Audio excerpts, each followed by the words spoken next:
There's a clock in Times Square that most people walk past without a second thought. But if you stop and actually look at it, you'll see a number so large it breaks your brain.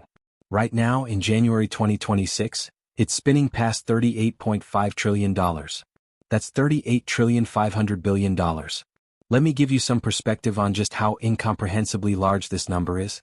If you took 38 trillion $1 bills and stacked them on top of each other, the pile wouldn't just reach the moon, it would stretch far beyond it into the depths of space. If you laid those bills end to end, they would wrap around the Earth's equator more than 150,000 times. But here's what should really terrify you.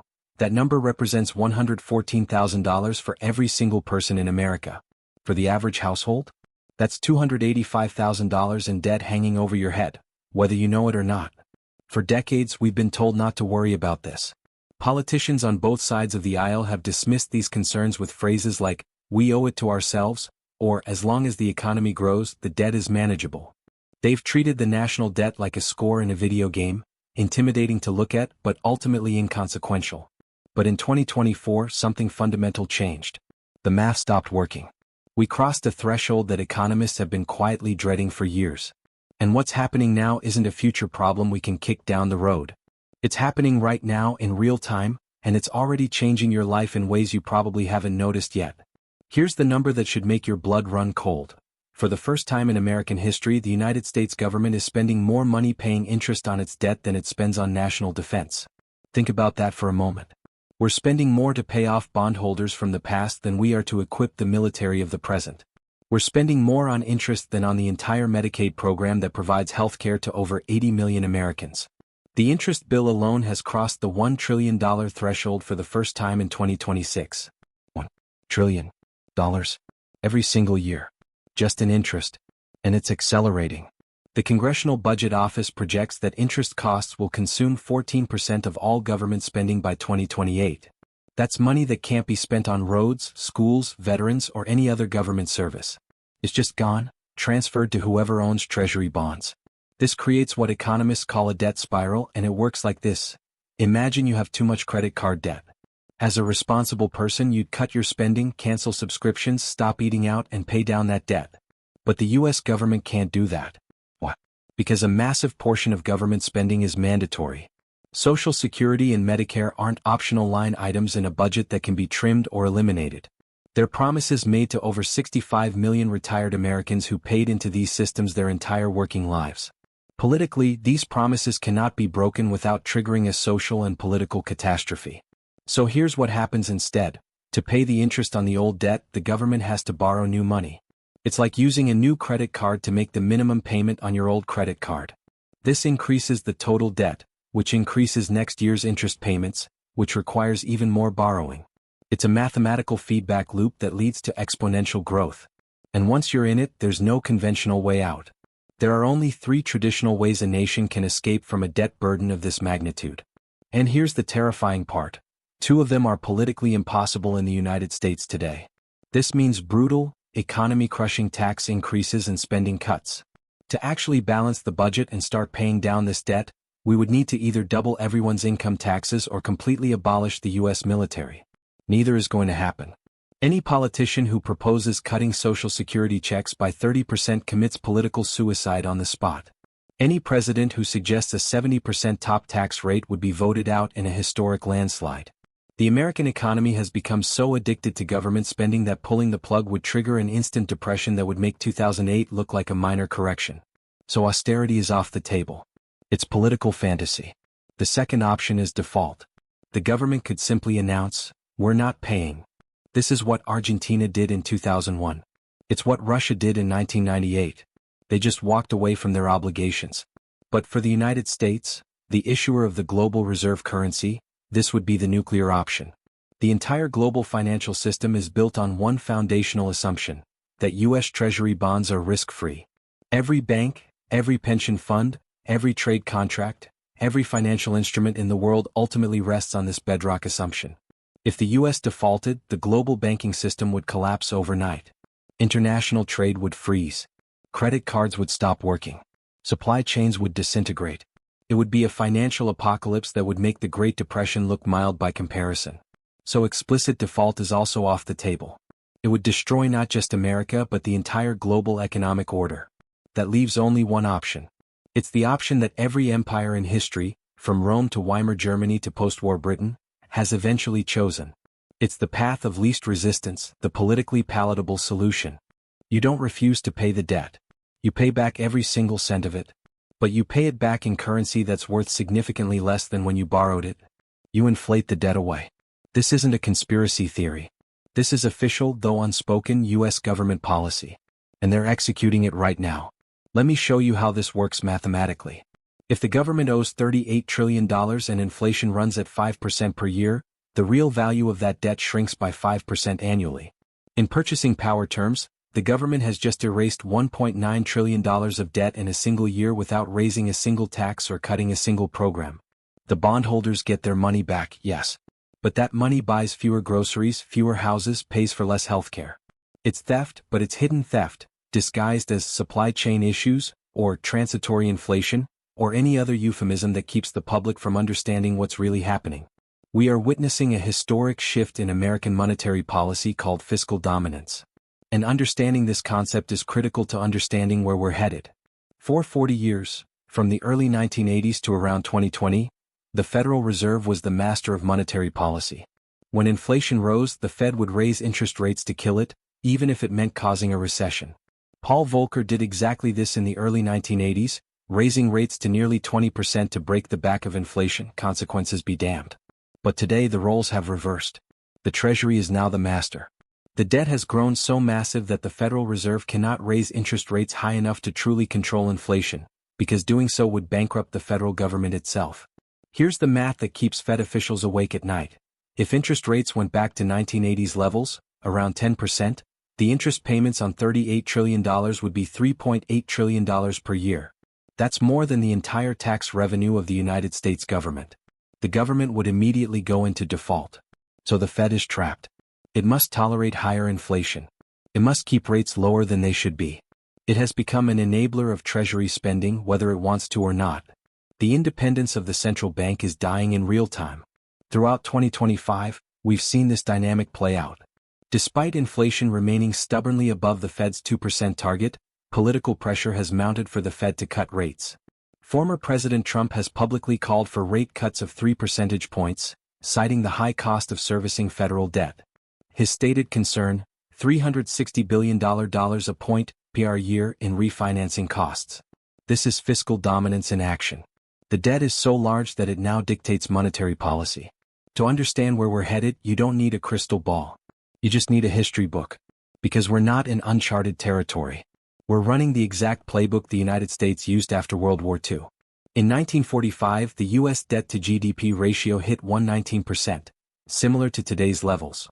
The government didn't pay it off through taxes. It didn't default. Instead, it liquidated the debt through what economists call financial repression. Here's how they did it. For an entire decade, the Federal Reserve capped interest rates at 2.5% while inflation averaged over 6%. Every single year, bondholders lost 3.5% of their purchasing power. It was a deliberate, systematic transfer of wealth from savers to the state. By 1960, the debt-to-GDP ratio had fallen to 50%, not because the government paid off the debt, but because they inflated the value of the dollar away while keeping interest rates artificially suppressed. Today this strategy is back. But it's been upgraded with 3 modern tools designed to ensure you don't notice the theft until it's too late. In a free market, if a government is $38 trillion in debt and spending recklessly, investors would demand higher interest rates.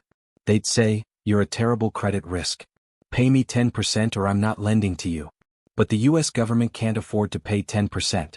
So they rigged the market by creating captive buyers through a complex web of banking regulations. Basel III, Dodd-Frank, and others. Here's how it works. Regulators have designated U.S. Treasury bonds as high-quality liquid assets. Banks are legally required to hold these assets to satisfy their liquidity coverage ratios. It doesn't matter if the bonds pay 0.1%. It doesn't matter if they're losing value in real terms.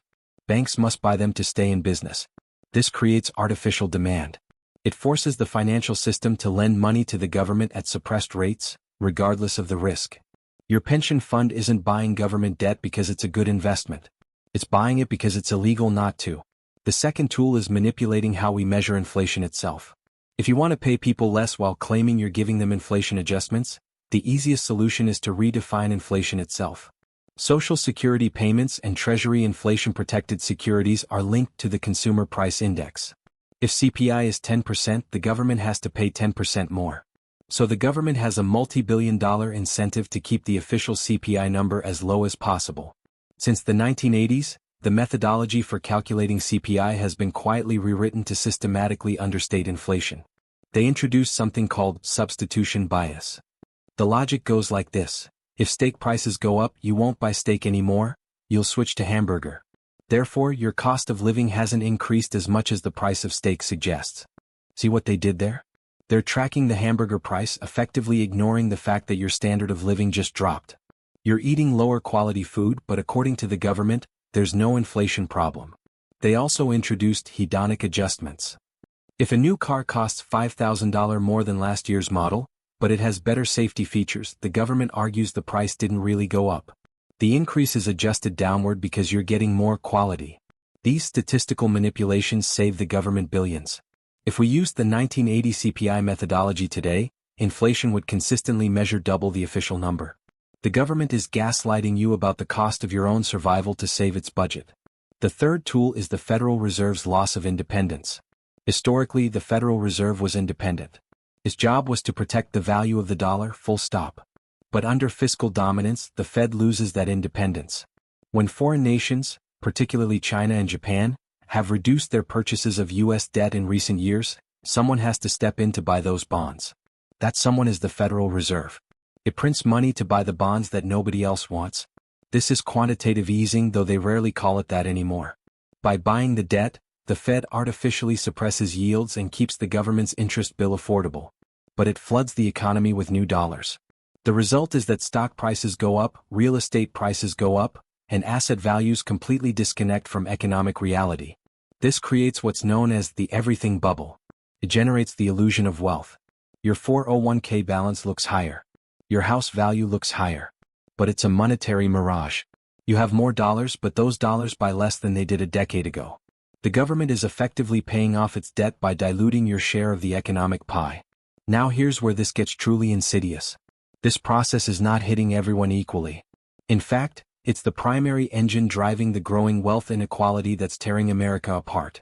To understand why, we need to revisit an 18th-century French economist named Richard Cantillon.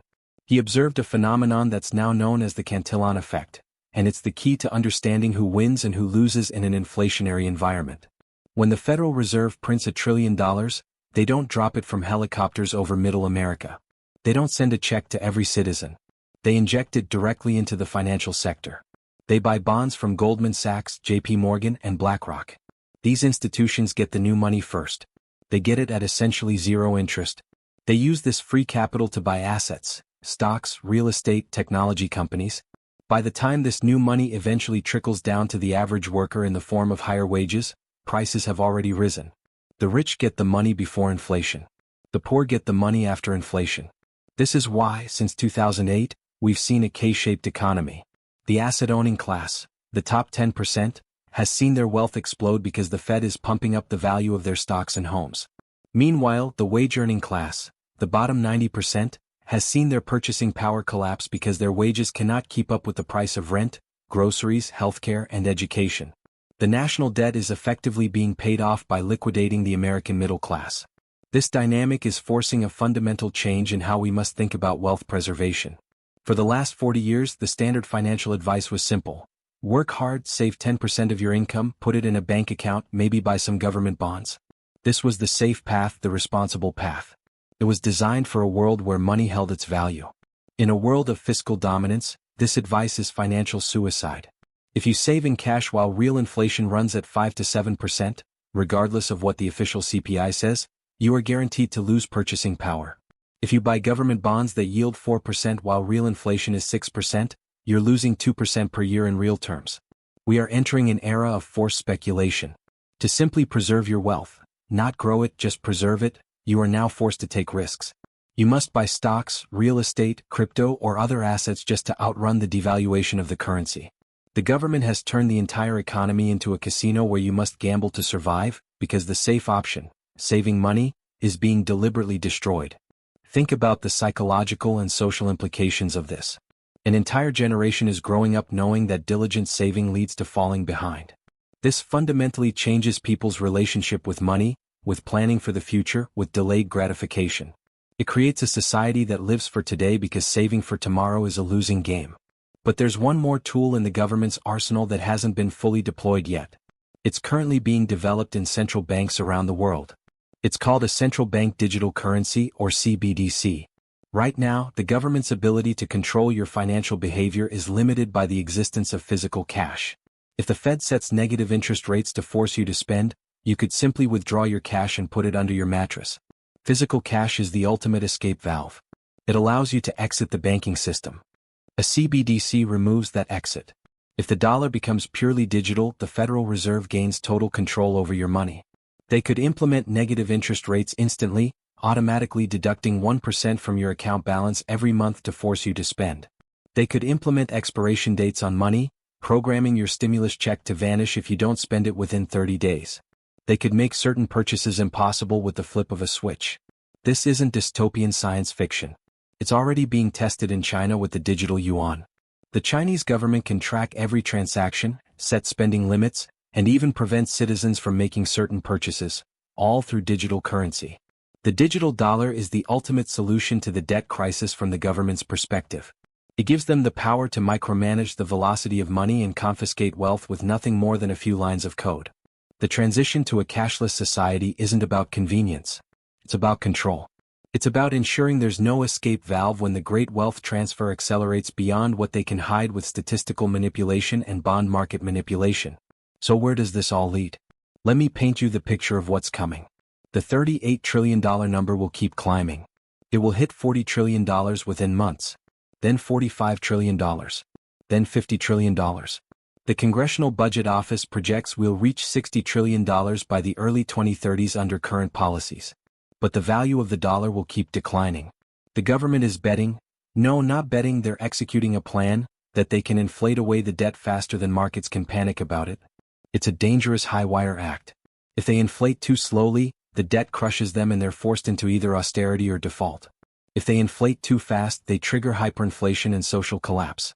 They're trying to thread the needle, running inflation at 4 to 6% for a decade or more. This sounds manageable, but the compound effect is devastating. At 5% annual inflation, the purchasing power of your savings is cut in half every 14 years. That's the plan, to wipe out half the real value of the national debt, and half the real value of your savings by the mid-2030s. Let me be crystal clear about what this means for you.